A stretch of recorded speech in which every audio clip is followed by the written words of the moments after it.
was a question about the subsidy savings. Where has it gone to? I've heard this question so many times.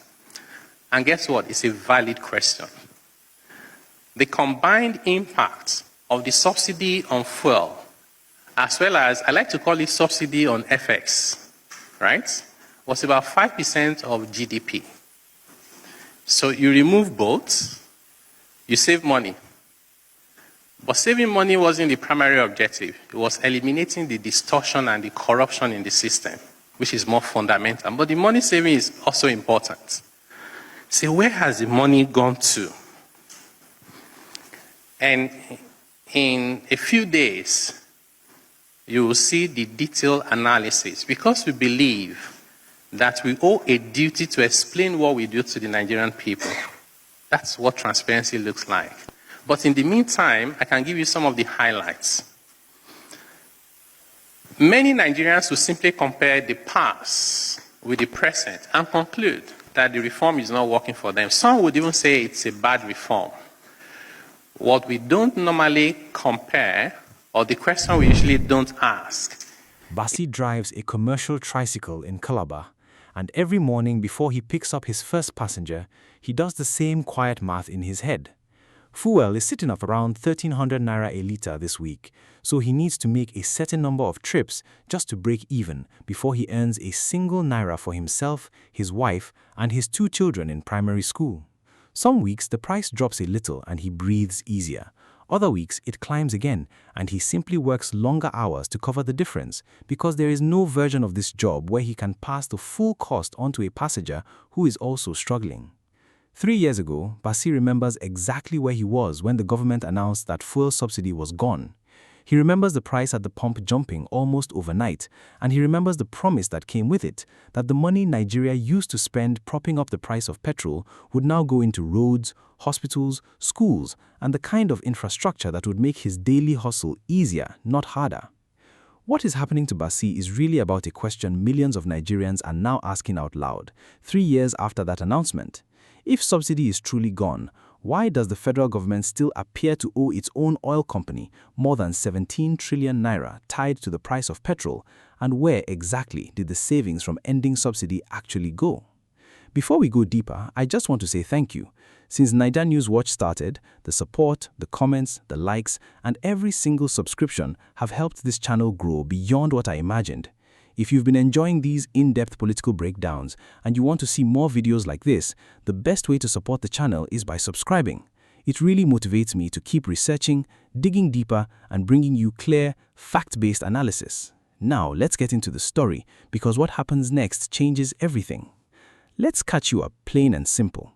On May 29, 2023, in his very first speech as president, Bola Tinubu declared that fuel subsidy was gone.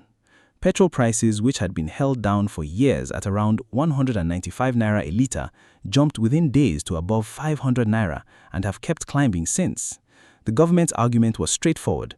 Subsidy was an unsustainable drain that mostly benefited smugglers, middlemen, and wealthier Nigerians who drove more, while starving the country of money that could be spent on things that actually help ordinary people. That decision was, for a while, treated as settled, but the debate reignited in July 2026 after NNPC's 2024 financial statements became the center of national attention. Those statements showed that the federal government's outstanding obligations to NNPC, described using terms like energy security expenses and under-recovery claims, had climbed to roughly 17.5 trillion naira, nearly double what it was the year before. A prominent business leader, Dele Oye, publicly called this fuel subsidy in disguise, arguing that Nigeria never actually stopped subsidizing petrol, it just changed the name on the receipt. Why does the timing matter? Because this is surfacing just as petrol prices themselves have been swinging wildly through 2026, falling in some months, spiking in others, and just as Nigeria heads toward a general election where the promised subsidy dividend is exactly the kind of unresolved question every opposition candidate wants voters thinking about.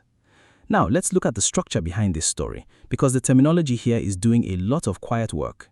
NNPC, the Nigerian National Petroleum Company Limited, is the state's commercial oil company, restructured in 2021 to a limited liability company that is, on paper, supposed to operate more like a normal business and less like a government department. the Nigerian Midstream and Downstream Petroleum Regulatory Authority oversees the broader downstream market, including licensing importers and increasingly tracking how much of Nigeria's petrol now comes from local refining versus imports. Here's the actual mechanism at the center of this debate. NNPC has, for periods since 2023, imported and sold petrol at prices lower than what it actually costs to bring that fuel into the country, a gap the company calls under-recovery.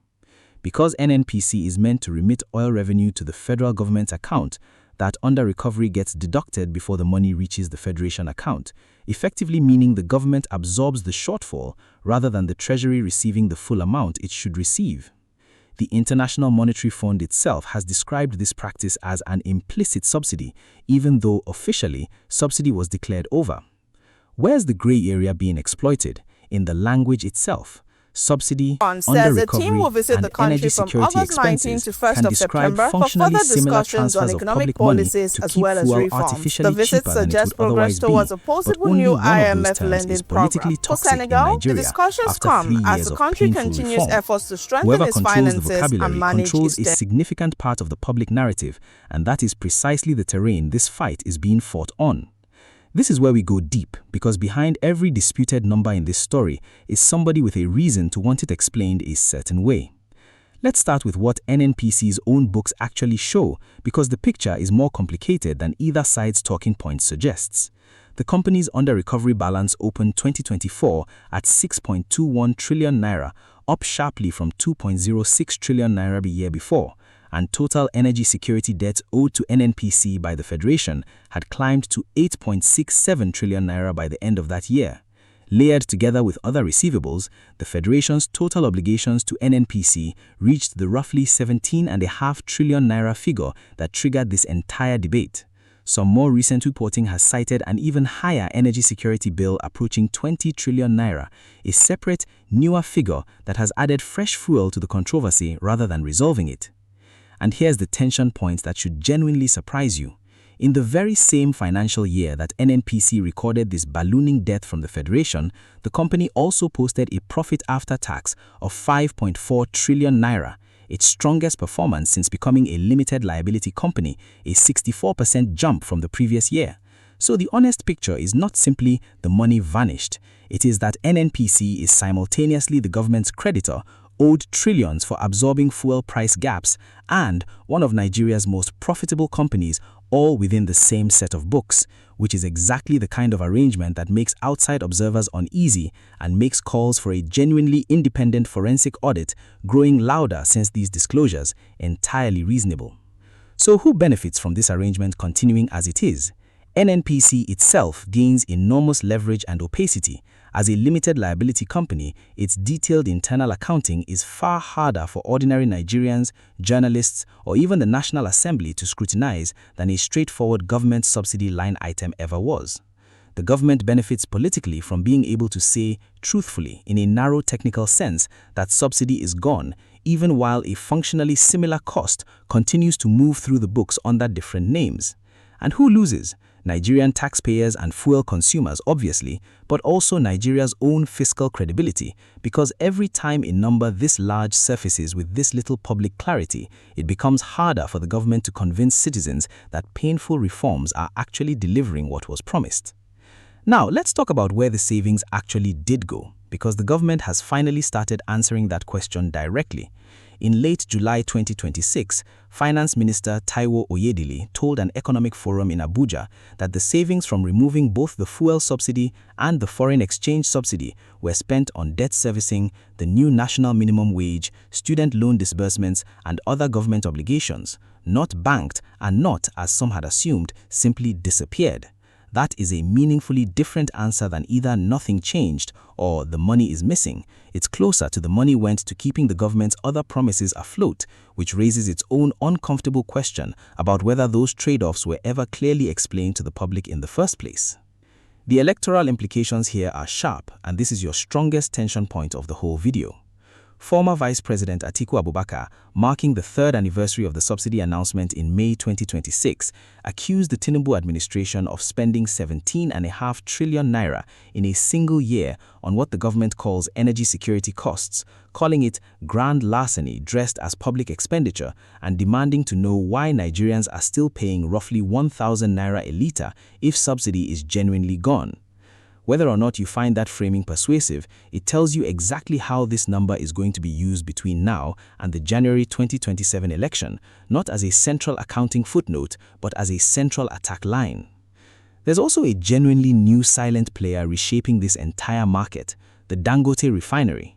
Since it began producing petrol in September 2024, Dangote has repeatedly adjusted prices more than 20 times in a single year, triggering rapid competitive responses from NNPC. By the first quarter of 2026, locally refined petrol supply had risen to over 3 billion litres, while imports fell to under 1 billion, meaning imported fuel now makes up less than a quarter of total supply, down from more than half just a year earlier. That is a genuine structural shift away from the import-dependent system that made the old subsidies so expensive in the first place. But it comes with its own new tension.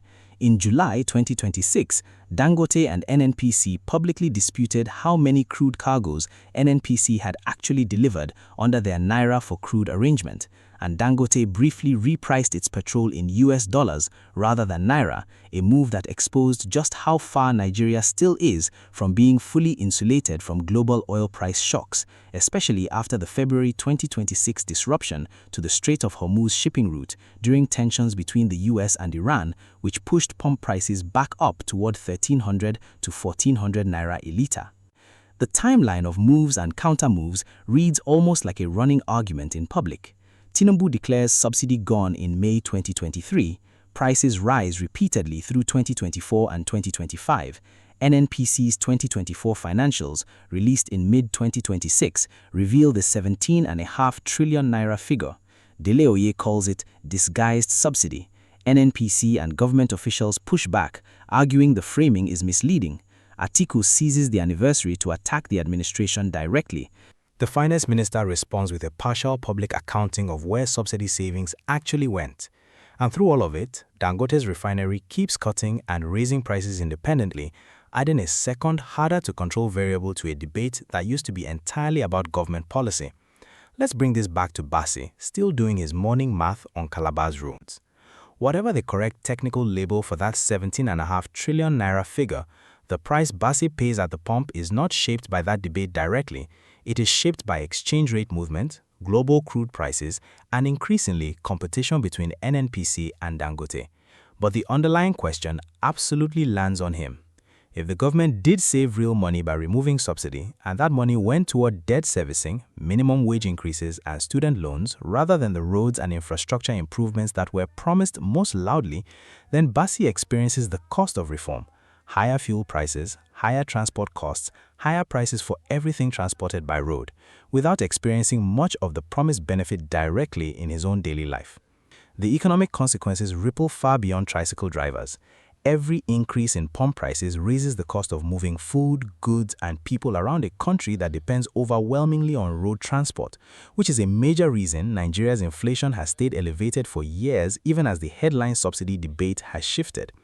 And there's a security dimension too. Sustained economic pressure on transport workers, small traders, and commercial drivers, exactly the demographic hit hardest by fuel costs, has historically been a flashpoint for public unrest in Nigeria, and it remains one of the more volatile pressure points heading into an election year. This story does have a real international dimension, and it's worth understanding briefly. The International Monetary Fund's own characterization of NNPC's under-recovery practice as an implicit subsidy matters because it is the kind of independent technical assessment that shapes how international lenders and investors view Nigeria's fiscal credibility, separate from whatever language the Nigerian government itself uses domestically. For a country still managing a heavy debt burden and courting foreign investment, being seen internationally as having genuinely ended a costly subsidy rather than merely renamed it carries real weight with creditors and markets. and the February 2026 disruption tied to tensions between the US and Iran, which pushed global oil prices and Nigerian pump prices higher through the Strait of Hormuz shipping routes, is a reminder that Nigeria's fuel prices are no longer just a domestic political story. They are directly exposed to global conflicts thousands of kilometers away, in a way the old artificially capped subsidy system used to shield ordinary Nigerians from, however unsustainably. Let's still mind the government's position honestly before we press on it further. The strongest version of the government's case is this: ending the old subsidy system, however messy the numbers look, was fiscally necessary. Nigeria was spending trillions of naira a year propping up artificially cheap fuel, much of it smuggled across borders or consumed disproportionately by wealthier Nigerians who drive more, while the country's overall debt burden and debt servicing costs were becoming unsustainable.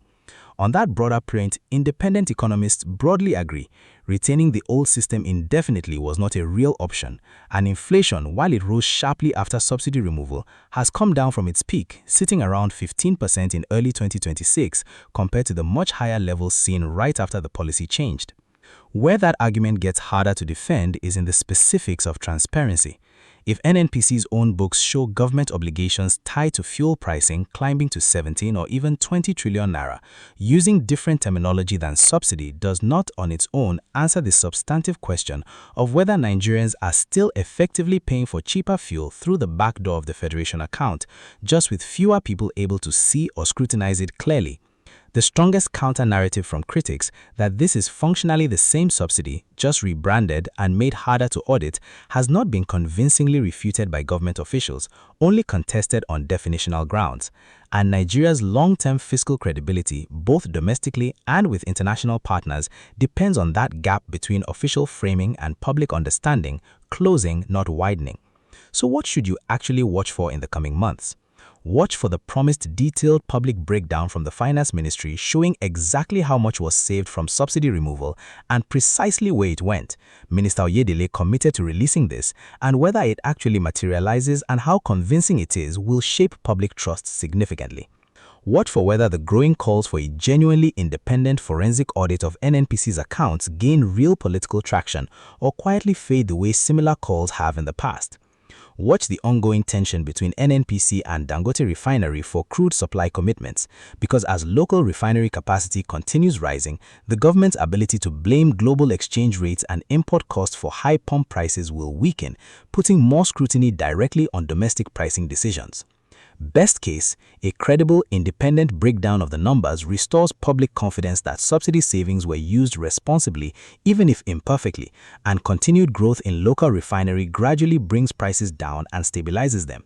Worst case, the 17.5 trillion naira figure or whatever higher number follows it becomes 2027's defining symbol of a broken promise, regardless of the technical accuracy of any side's argument, because by then, most Nigerians will simply remember that they were told subsidy was gone and prices never stopped climbing. So, if what I just laid out surprises you, drop a comment below. I want to know your take before we get to the part that changes the whole picture. Let's go back to Basi doing his morning math on the roads of Calabar. Nothing about his situation is unique to him. It is the lived experience behind a number so large, 17.5 trillion naira, that it becomes almost abstract until you translate it into what a tricycle rider pays for a liter of fuel before he's earned a single naira for his family. So here's the answer to the question we opened with. Subsidy, in the narrow technical sense the government uses the word, probably is gone, but the money the government still owes NNPC for keeping fuel prices from rising even further, however it's labeled on the balance sheet, tells you that Nigeria's fuel pricing system has not become a clean, market-driven mechanism it was promised to be. It has become a more complicated, less visible version of the same basic bargain, the state absorbing part of the cost of petrol one way or another while insisting publicly that it no longer does. Whether that gap between the promise and the paperwork gets closed with real transparency or simply gets renamed again the next time the numbers get uncomfortable will say a great deal about whether Nigerians can trust the next set of painful economic reforms this country inevitably faces. So, tell me, do you believe subsidy is really gone, or do you think Nigerians are still paying for it, just under a different name? Let me know in the comments. Before you go, I just want to sincerely thank you for spending your time with NaijaNewsWatch today. Your support means more than you probably realize. Every view, every thoughtful comment, every like, every share, and every subscription helps this channel continue to grow and gives me the motivation to keep researching and creating balanced, in-depth documentaries about Nigerian politics. If today's video gave you a clearer understanding of what's happening beyond the headlines, please share it with someone who would appreciate it too. Thank you for being part of this community. I'll see you in the next documentary. Until then, stay informed, keep asking questions, and as always, stay sharp.